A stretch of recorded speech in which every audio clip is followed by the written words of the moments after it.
అదే RTV app వార్తల్ని క్షణాల్లో చదివే అవకాశం ఉంటుంది. ఒక న్యూస్ పేపర్, ఒక టెలివిజన్ ఛానల్ మీ చేతుల్లో ఎప్పుడూ ఉంటాయి. విశాఖ జీవీఎంసీ గాంధీ విగ్రహం వద్ద ఏఎస్ఎఫ్ నాయకులు అయితే ధర్నాకైతే దిగారు. అయితే ప్రధానంగా వాళ్ళు కొన్ని డిమాండ్లు అయితే చెప్తున్నారు. పెండింగ్లో ఉన్న మెస్ అండ్ కాస్మెటిక్ ఛార్జీలు విడుదల చేయాలని చెప్పి, ప్రస్తుత ధరలకు అనుగుణంగా మెస్ ఛార్జీలు 2500కు పెంచాలని చెప్పి, అలాగే ఇంకా వీళ్ళ డిమాండ్లు ఏంటి, అసలు వీళ్ళు ప్రభుత్వాన్ని ఏం డిమాండ్ చేస్తున్నారు అని చెప్పి వాళ్ళని అడిగి తెలుసుకుందాం. చెప్పండి, ఏం చేస్తున్నారు ఈ ప్రభుత్వాన్ని, ముఖ్యంగా మీరు ఏం డిమాండ్ చేస్తున్నారు? ఈరోజు గత నెల 20వ తారీఖు నుంచి 30వ తారీఖు వరకు ఆల్ ఇండియా స్టూడెంట్ ఫెడరేషన్ ఆధ్వర్యంలో రాష్ట్ర వ్యాప్తంగా అన్ని జిల్లాల్లో ఉన్నటువంటి ఎస్సీ, ఎస్టీ, బీసీ, మైనార్టీ విద్యార్థులు ఎదుర్కొంటున్నటువంటి సమస్యల పట్ల హాస్టల్ నిద్రలో విద్యార్థులతో ముఖాముఖి కార్యక్రమం చేపట్టడం జరిగింది.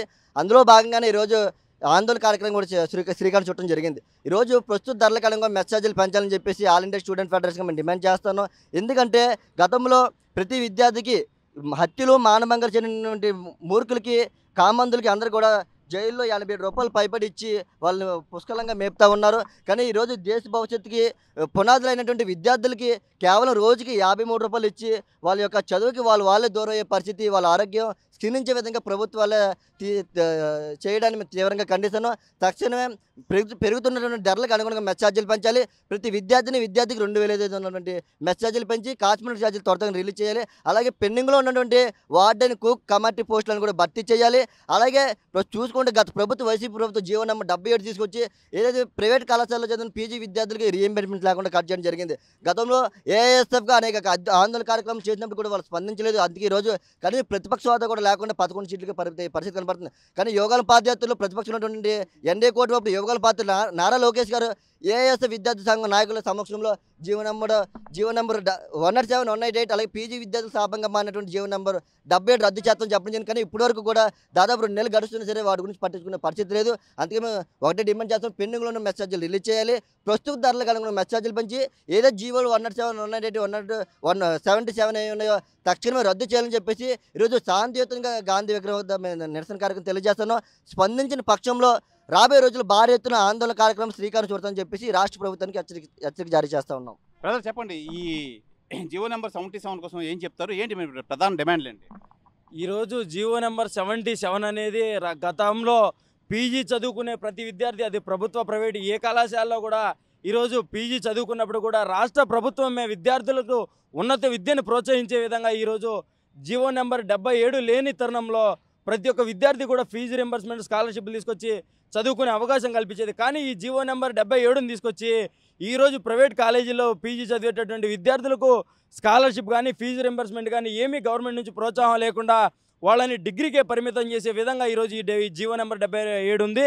కాబట్టి దీన్ని తక్షణమే రద్దు చేయాలని కోరుకుంటా ఉన్నాం. జీవో నెంబర్ 77తో పాటు ఈరోజు రాష్ట్ర వ్యాప్తంగా ఉన్నటువంటి సంక్షేమ హాస్టల్లో చదువుకునేటటువంటి విద్యార్థుల జీవితాలు అగమ్య గోచరంగా గందరగోళమైనటువంటి పరిస్థితులు, వాళ్ళ అనారోగ్యం కూడా క్షీణించే విధంగా కనీసం పౌష్టికాహారం కూడా తినేదానికి అనర్హులుగా ఈరోజు విద్యార్థులను చూస్తుంది ఈ రాష్ట్ర ప్రభుత్వం. దానికి అనుగుణంగా దానికి ఇంకా నిదర్శనంగా పరాకాష్ఠగా ఈరోజు ఈ హాస్టల్స్ని నడిపిస్తున్నటువంటి జిల్లా స్థాయి అధికారులు కానీ, వార్డెన్స్ కానీ వీళ్ళందరూ కూడా గవర్నమెంట్ ఇచ్చినటువంటి మెనూని ఇంప్లిమెంట్ చేయకుండా వారికి డబ్బులు సరిపోవట్లేదని చెప్తా వీళ్ళ మెనూను కూడా మాడిఫై చేసి వాళ్ళకు అనుగుణంగా ఉండేటటువంటి మెనూని పెట్టుకొని ఈరోజు ఇంకా కూడా ఆ మెనూని పూర్తిగా తగ్గించేసి విద్యార్థులకు రావాల్సినటువంటి పౌష్టికాహారాలన్నీ కూడా దూరం చేస్తూ ఇంకా కొన్ని ట్రైబల్ వెల్ఫేర్కి సంబంధించిన హాస్టల్స్ అయితే అధ్వానంగా ఈరోజు కనీసం ఒక విద్యార్థికి కావాల్సిన భోజనాన్ని కూడా పెట్టడంలో పూర్తిగా విఫలం చెందడమే కాకుండా ఈరోజు ట్రైబల్ వెల్ఫేర్ డిపార్ట్మెంట్కి నాన్ శాంక్షన్ పోస్టులే లేకుండా చేయడం వల్ల ఈ విద్యార్థులకు సంబంధించినటువంటి మెస్ ఏదైతే 53 రూపాయలు వచ్చిందో దాంట్లోనే విద్యార్థులకి వెళ్ళాల్సినటువంటి అరటిపండు కానీ, కూరలు కానీ, లేదంటే చెక్కీలు కానీ, భోజన ఇతరితర ఏదైతే పౌష్టికాహారం నిర్దేశించిందో ప్రభుత్వం దాన్ని కట్ చేస్తూ విద్యార్థులకు వెళ్లకుండా ఆ డబ్బుల్ని పక్కదోవ పట్టిస్తూ ఏదైతే వార్డెన్లే నియంతృత్వంగా ఈ కుక్కు, కమాటీ, వాచ్మెన్స్ని పెట్టుకొని వాళ్ళకి జీతాలు ఇవ్వడం కోసం వాళ్ళ జీతాలని ఈరోజు విద్యార్థులకు సంబంధించినటువంటి మెస్ బిల్స్లో కూడా కట్ చేస్తూ ఉంది ట్రైబల్ వెల్ఫేర్.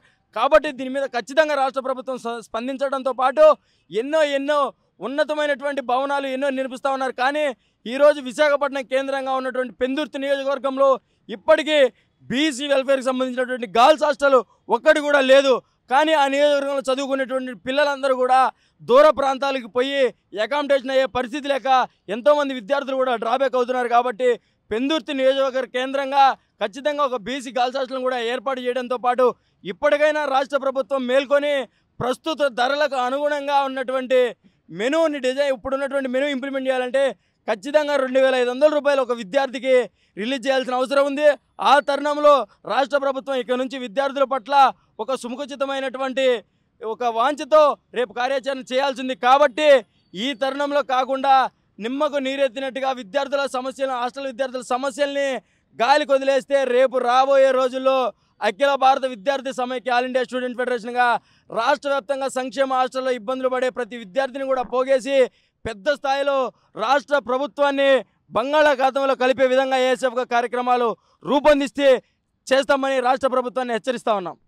ఇది ప్రధానంగా ఏఎస్ఎఫ్ అయితే ఈ ప్రభుత్వం అయితే డిమాండ్ చేస్తుంది. గత ప్రభుత్వం అయితే ఏఎస్ఎఫ్ స్టూడెంట్స్కి ఎటువంటి ఈ మేలు అయితే చేయలేదు. అలాగే ప్రస్తుతం ఉన్న ప్రభుత్వం అయినా వీటన్నింటినీ అమలు చేయాలి. అలాగే ప్రస్తుతం ఉన్న విద్యాశాఖ మంత్రి నారా లోకేష్ అయితే యువగలంలో చెప్పినట్టు అన్నీ మాకు సమకూర్చాలి, అలాగే సొంత భవనాలు కేటాయించాలి, అలాగే ఈ మెస్ అండ్ కాస్మెటిక్ ఛార్జీలు విడుదల చేయాలి, ప్రతి విద్యార్థికి దీనికి సంబంధించి 2,500 కంపల్సరీగా విడుదల చేయాలి అని చెప్పి వీళ్ళు డిమాండ్ అయితే చేస్తున్నారు. ఇవన్నీ కంపల్సరీగా మాకు నెరవేర్చలేని పక్షంలో ఏఎస్ఎఫ్ తరఫున తీవ్ర ఆందోళనకైతే ప్రభుత్వం మీదకి వెళ్తామని చెప్పి వీళ్ళైతే తెలియజేస్తున్నారు.